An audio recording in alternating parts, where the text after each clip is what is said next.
And so you want to be in partnership with somebody that is a good fit, that you don't have to manipulate or adjust in order for you to be productive.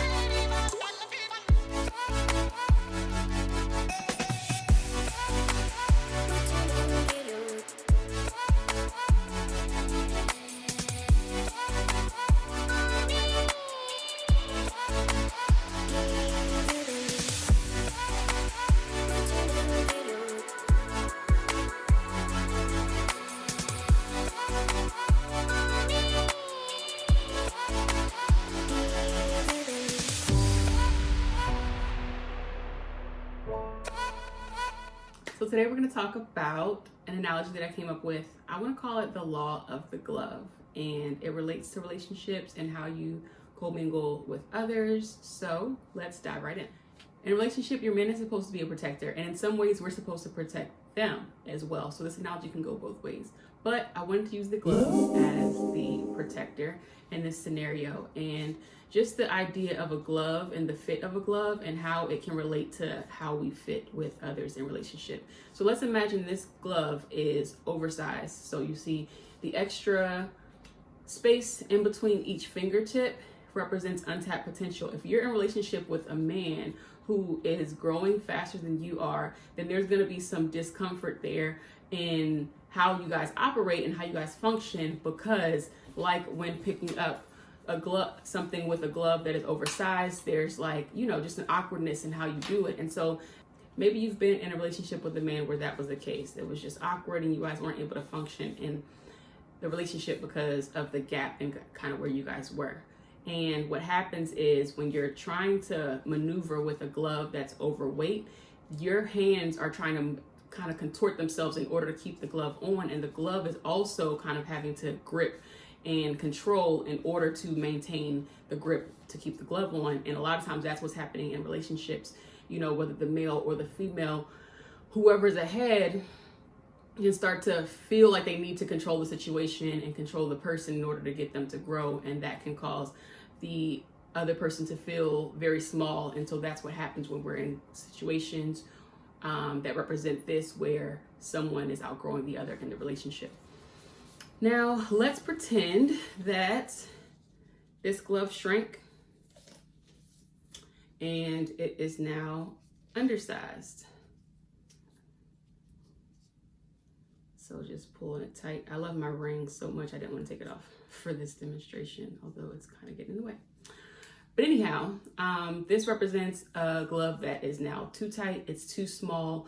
There's little space in between the two. It's like pressed up on each other. And that's because my hand is outgrowing what the glove can allow. And we see this show up a lot in relationships in the form of insecurities on the part of the person who isn't growing at the right weight. So if you're so tight, you're kind of boxing the person that is growing in. And maybe you've been in a situation like that and it's just really uncomfortable. You're not able to function in this either because you can barely even, reach or grab what you need to. It's so uncomfortable. Like I even feel sticky under here. Let's say I had sharp nails on, because sometimes I do like to get my nails sharp. We in quarantine and I ain't been able to go to the nail shop, so that's not gonna happen for this demonstration. But if I had pointier nails, what'll happen is when the nail is too pointy, it'll start to puncture holes into a glove that is too small. And now the hand is exposed to the elements. The hand isn't protected. And that's what happens when we are in relationship with people that represent this, because just by us existing, we are causing stress. You see that in when, men end up going into infidelity, women, whoever, because the relationship has been dissolved. The person has been dissolved just by continually being beat down for not living up to the standard of what the person wanted who's trying to grow. And so that's how that shows up. It can get really, really ugly. The glove eventually will deteriorate, and so will the relationship. Now let's imagine that this glove is actually the right fit. And in this case, that is the case. I was kind of adjusting for the example, but this glove fits and I can do what I need to do. It's protecting me from the elements, it's protecting me from germs, you name it. Now, when the good fit glove, when it fits and things just work. And so you want to be in partnership with somebody that is a good fit, that you don't have to manipulate or adjust in order for you to be productive. So you know when it's a good fit and when it's not. Just do the glove test and assess where are we going? Is it in the same direction? Is it at the same rate? Do we belong together, or should we move on and find our other fit?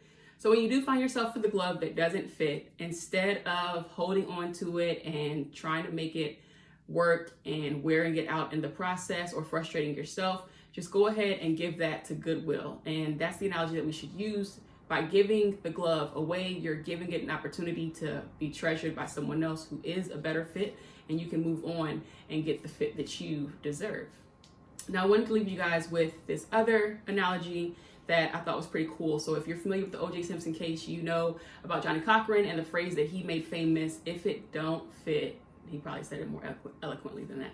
If it doesn't fit, then you must acquit. And so what he meant by that, the word acquit means to acquit is the act of declaring someone innocent of a crime or wrongdoing. And ultimately what happened is the glove that was on the scene didn't fit O.J. Simpson's hand. That was enough evidence to eliminate reasonable doubt, and he was able to get off.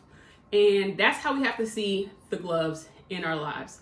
If the glove ends up not being a good fit, that doesn't make them a terrible person. We don't get to judge them or indict them on anything. It's so easy to just label them as trash and hope that they end up with a terrible person so they can get the karma and yada yada blah blah blah. But the best thing that you can do is just allow them to move on as they are, accepting them for who they are, thanking them for what you were able to learn, and wishing them well. That's the best that you can do so that you can make room to attract the person that you were meant to be with. Maybe they lied to you, but at the end of the day, if that's who they are, let them be who they are and allow them to move on judgment free, because they could very well grow into or become a good fit for the person that is meant for them. So the bottom line is, if it doesn't fit, it just wasn't yours, and that's okay. And that doesn't make them an awful person. We don't have to label them. We can just move on and wait on our good fit.